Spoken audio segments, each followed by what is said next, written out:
Thiruvananthapuram island IAS academy toppers submit 2025 സംഘടിപ്പിച്ചു. ഐലാൻഡിൽ നിന്നും civil service എക്സാമിൽ മികച്ച റാങ്ക് നേടിയവരെ ആദരിച്ചു. Lieutenant colonel Rishi Rajalakshmi SM മുഖ്യാതിഥിയായി.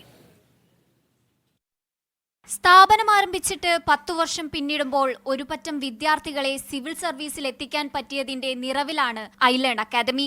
കേരളത്തിലെ ഏറ്റവും സക്സസ്ഫുൾ ആയിട്ടുള്ള പ്രിലിംസ് കം മെയിൻസ് ബാച്ച് ആണ് ഐലാൻഡ്. ഇപ്പോൾ റിസൾട്ട് എടുത്ത് നോക്കിയാൽ കേരളത്തിൽ റാങ്ക് ലിസ്റ്റിൽ കയറിയ ഒരു വലിയ ശതമാനം കുട്ടികളും അവരുടെ പ്രിലിംസ് കം മെയിൻസ് ബാച്ച് ചെയ്തത് ഐലാൻഡിലാണ്.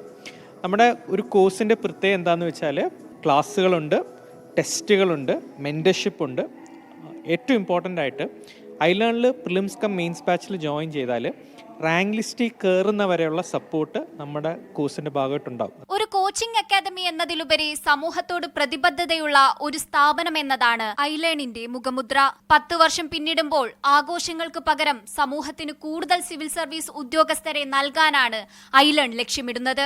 ഒരു സോഷ്യൽ കമ്മിറ്റ്മെന്റിന്റെ ഭാഗമായിട്ട് മിടുക്കരായി ഫിനാൻഷ്യലി ഡിഫിക്കൽട്ടുള്ള 30 സ്റ്റുഡൻസിനെ നമ്മൾ ഈ പ്രാവശ്യം സൂപ്പർ 30 എന്ന ഇനീഷ്യേറ്റീവിൽ നമ്മൾ സപ്പോർട്ട് ചെയ്യുന്നുണ്ട്. അപ്പോൾ ഫ്രീ ആയിട്ടുള്ള സിവിൽ സർവീസ് കോച്ചിങ്. പ്രസവത്തിന് 2 ആഴ്ചക്കകം എക്സാമിനെ നേരിടേണ്ടി വന്ന ഓൾ ഇന്ത്യ 45ാം റാങ്കുകാരി മാളവിക G നായരും 47ാം റാങ്കുകാരിയായ വർക്കലക്കാരി നന്ദന GP യുമൊക്കെ ഐലേൺ ആണ് അവരുടെ വിജയത്തിന് പിന്നിലെന്ന് പറയുന്നു. പ്രഗ്നൻസിന്റെ സമയത്താണ് പ്രിപ്പയർ ചെയ്തത്. മോനുണ്ടായി ഒരു 2 വീക്സ് ഉണ്ടായിരുന്നുള്ളൂ മെയിൻസ് എഴുതാനായിട്ട്. സാർ പറഞ്ഞു ഓക്കെ കുഴപ്പമില്ല ശരിയാവുന്നൊക്കെ പറഞ്ഞു. അങ്ങനെ ഒരു ത്രൂഔട്ട് ഒരു എൻകറേജ്മെന്റ് ഫിഗർ ആയിരുന്നു സാർ എനിക്ക്. അങ്ങനെ ഐലേണിനോട് ആ കാര്യത്തിൽ ഞാൻ വളരെയധികം ഗ്രേറ്റ്ഫുൾ ആണ്. പരിപാടിയിൽ lieutenant colonel Rishi Rajalakshmi SM മുഖ്യാതിഥിയായി.